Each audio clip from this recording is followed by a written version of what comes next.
Assalamualaikum warahmatullahi wabarakatuh. Sebelumnya perkenalkan, nama saya Erlin Ningsi dengan NIM 05048646 dari Prodi Sistem Informasi asal UPBDJ Semarang. Di sini saya akan mempraktekkan mengenai tugas 2 dari mata kuliah Sistem Informasi Perencanaan dengan perintah seperti berikut. Kita harus mencari data informasi kependudukan yang ada di wilayah kita. Saya sudah mengunduh untuk datanya, yaitu di sini. Saya ambil jumlah penduduk menurut kelompok dan jenis kelaminnya. Untuk kotanya yaitu Kota Semarang. Ini untuk tabelnya saya sudah unduh berupa file dengan format SLSS. Kemudian kita akan melihat tutorial cara membuat piramida ini. Saya sudah membuat ini untuk data yang tadi kita dapat di Badan Pusat Statistik. Kemudian jika sudah kita blok, lalu copy di sini.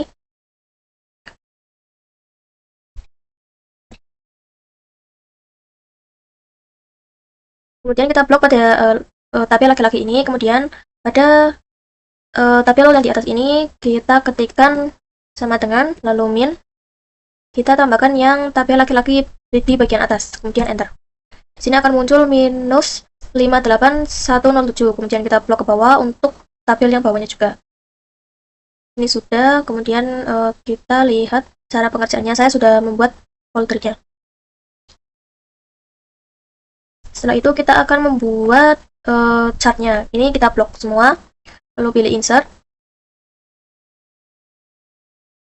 Ini pada bagian chart kita pilih yang 2D bar. Sini nanti akan muncul, lalu pada bagian chart design kita bisa pilih untuk temanya seperti apa. Bisa yang ini, atau yang itu, sembarang boleh semua. Saya pilih yang ini. Kemudian pada bagian chart title ini saya ganti sebagai piramida penduduk tahun 2025. Jika sudah, selanjutnya kita akan menghilangkan angka yang di sini. Kita klik yang angka ini, kemudian klik kanan. Saya pindah dulu. Kemudian kita pilih yang label. Kita cari yang label position ini. Next to axis kita ganti ke low. Nanti akan berubah seperti ini. Setelah itu kita klik yang minus yang ini yang di bawah, kemudian pilih number. Setelah itu pada bagian kategori general kita ubah ke custom. Selanjutnya format code-nya kita hapus yang tanda koma dan strip, koma. Kemudian kita add. Di sini tidak akan muncul tanda minus lagi. Selanjutnya apakah masih ada yang kurang? Sudah. Jadi untuk soal yang pertama itu seperti ini hasilnya. Kurang lebih seperti itu. Kita lanjut ke soal nomor 2. Hitung proyeksi penduduk pada tahun 2040. Untuk menghitung proyeksi tahun 2040, kita membutuhkan data dari sekitar 5 tahun yang lalu.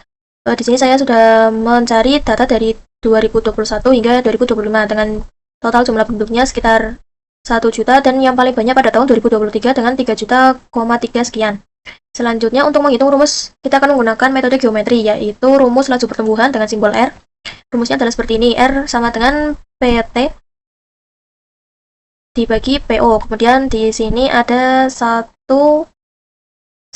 per T, lalu dikurangi 1. Untuk R-nya yaitu sebagai laju pertumbuhan per tahunnya berupa desimal, kemudian PT-nya adalah jumlah pada tahun akhir untuk target, dan PO-nya adalah jumlah awal tahun, lalu yang T adalah jangka waktu dalam setahun. Untuk perhitungannya, R sama dengan 1.724.446 dibagi 1.656.564. Kemudian ini pangkatnya 1/4.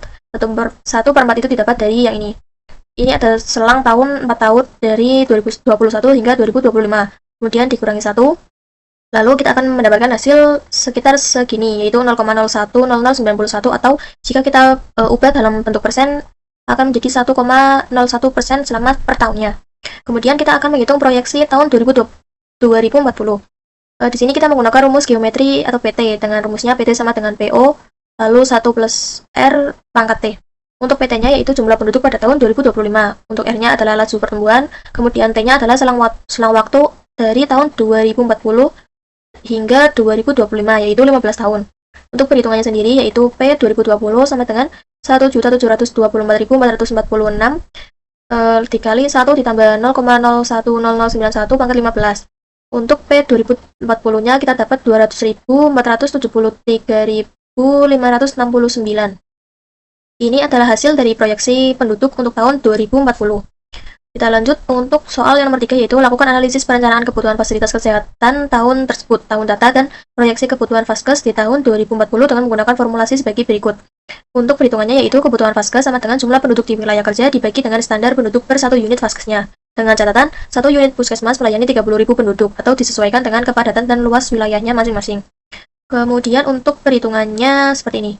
Kebutuhan puskesmas pada tahun 2025 dengan perkiraan sekitar ini. Berarti untuk tahun 2025 ada total jumlah penduduk 1.724.446.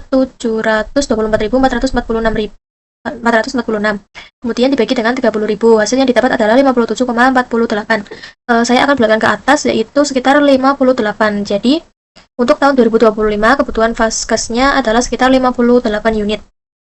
Kemudian kita akan menghitung untuk ini untuk 2040. Kebutuhan puskesmas pada tahun 2040, kebutuhan Vaskesnya yaitu 473.569 dibagi dengan 30.000. Hasil yang didapat adalah 6.682,45. Di sini saya akan bulatkan sebagai 6.683. Jadi kebutuhan Vaskes untuk tahun 2040-nya, maaf ini salah, nanti saya perbaiki sebagai 2040 di Kota Semarang adalah sekitar 6.683 unit. Kemudian sudah tidak ada, berarti itu saja untuk cara pengerjaan tugas 2 dari mata kuliah analisis untuk mata kuliah sistem informasi perencanaan. Saya akan tutup. Kurang lebihnya saya mohon maaf dan terima kasih atas perhatian yang telah diberikan. Wassalamualaikum warahmatullahi wabarakatuh.